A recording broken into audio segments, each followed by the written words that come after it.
Empoy, Empoy, ikaw, kaya mo yan. anong gusto mo? Ladies first. Okay. Isip. Tagalog cards tayo. Para Okay, sa'yo ito. yan. Tinagalog yan para sa'yo. Wait. Ako babasa? Ako babasa. Sino? Sige, sige. Ano ang isang katangian ang gusto mo sanang meron ka? Wala. Perfect ako eh. Ano ba namang klaseng baraha yan? Saan ba ginawa yan? Ikaw, Alex. Iniisip ko nga eh. Perfect din kasi ako. So Perfect ka parang, rin, di ba? Ang sinagot ko dyan is gusto ko yung personality ni Alex na kahit sino pwede niya maging kaibigan. ako din hindi ganun eh. Oh, diba? Friendly, yes, pero hindi ako masyadong people person. Yun, parang minsan iniisip ko, sana mas, ako, Extrovert. extrovert, pero honestly, ayaw ko rin naman talaga. Ikaw, anong vert ka? Birthday. Ano ka nga? Ano nga ang gusto mong katangian mo na... Sana marunong siyang humindi. Ako sumagot. really? Yeah, People sana. pleaser. Hindi, Sumobra. Hindi, kasi parang uto-uto. Hindi Ay, ano ba? naman, hindi naman siguro. Parang lang siya, yan nga, mas people pleaser siya. So, oo siya kahit hindi siya happy. Hoy, maganda yun.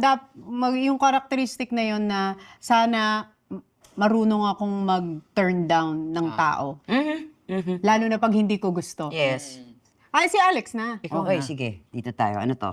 Soul. Diva. Soul. Oh. Soul. Ang tanong, ano ang gagawin mo kung nasa iyo na ang lahat ng kayamanan sa mundo? Gawan natin ng paraan tong mundo. Nagluluka nga ako dito sa gyera. Yung parang, may drone na pala, nakakompute. Ba't di nyo diretso sa isa't isa yan? Ba't yung mga civilian ang Oo, nagsasuffer? alam mo naman kung sino mong kaaway mo eh. Pag-aaway. Oo, tapos bili akong car. Wow, hindi joke lang.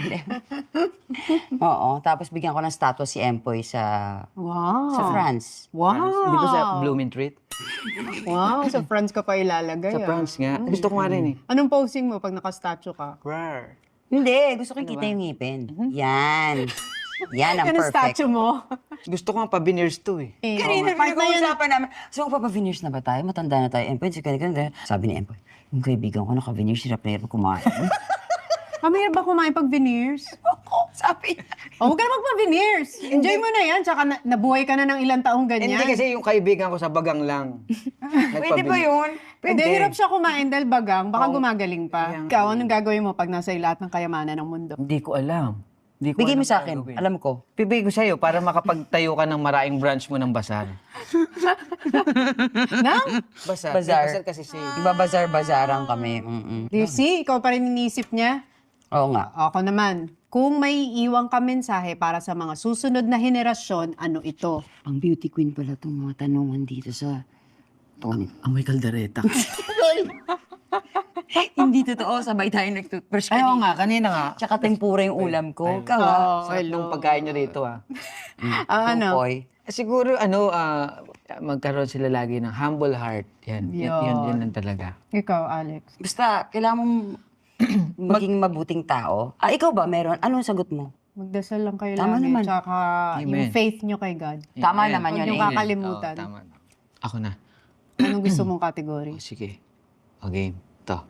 Kaluluwa din ah. Tignan nga natin. Okay, question for the soul. Sa palagay mo, kapag namatay ka ngayon, saan ka pupunta? Sa limbo. Charot. Hindi ako umabot, God. Sorry. Nung ni-rundown mo yung mga kasalanan ng mga... Lahat tayo hindi makakapasok, ha? Huwag kayo mag-judge ng kahit sino. Oh, Kasi shucks. pasok tayong lahat dun sa madaming yun, ha? Alam niyo, ang ganda nung itong kwentuhan na to, sobra. Kasi, mo, Napapaisip ka? mapapaisip ka talaga eh. Kasi, Kung mamatay ka wala ngayon, namang nakakaalam kung saan tayo mapupunta eh. Siyempre gusto natin sa heaven. Yun ang Yes. pinalaki tayo na may heaven, may hell, ganyan. Sabi ko, Poy, tinan mo, pag nagbabasa ako ng Bible, wala akong maintindihan. Wala ba akong Holy Spirit? may spirit ka!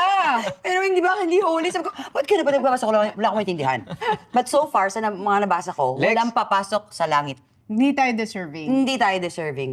Kasi kailangan natin ng Savior. Alex, ikaw? Sana sa langit. Total, sa langit, perfect ang lahat. Hindi kasi ako matututo mag-gitara. Sabi ko, pwede mong praising worship team ako sa heaven, pero gitarista lang ako, tsaka backup vocals. Kasi yun, ganun lang ako, yeah.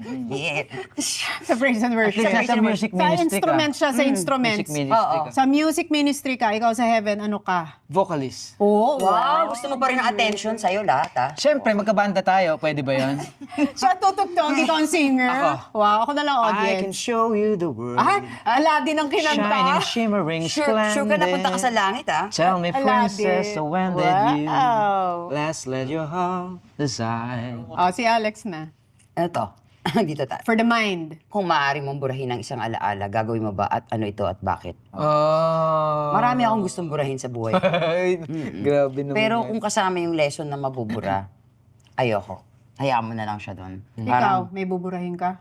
Wala, maganda lahat na naging nangyari sa buhay ko. Makulay yung paglalakbay ng buhay ko. Ano yun? May bubulong siya sa'yo na buburahin mo, i-remind niya Ay, sa'yo. gagi, wag yun. Uy, edit out yung gagi, ah. Lex, Bakit naman? Di naman sinabi ni Alex. Kaya nga binulong ko lang, di ba? Mamaya Kaya nga. bubulong ko si off-cam. Ah, sige. Ako, may buburahin ako. Yung mga part na nasaktan ka, Yeah. kaya lang, tama yung sinabi mo eh. Kung hindi mo naramdaman yung sakit na yon, paano ka magiging ganito ngayon? Ano ang isang bagay na gusto mong malaman ng buong mundo? Wow, may buong mundo Buong tayo. mundo? Buong mundo tungkol sa buhay mo. Na ang buhay ko ay akin lang. Walang may-ari. Walang pwedeng Oo, mag-comment. kasi ganun, yun yung ano niya, production niya eh. Ano production? Yung movie, yung A World of Our Own. Oh, yon, ikaw. Sosyo kami. Ganun din. Yun na rin ang gusto mo. Ano dahil? Okay. Ang bait ni God. Totoo naman yun. May mga binigay siya sa akin kahit hindi ako deserving dun sa blessing na yun.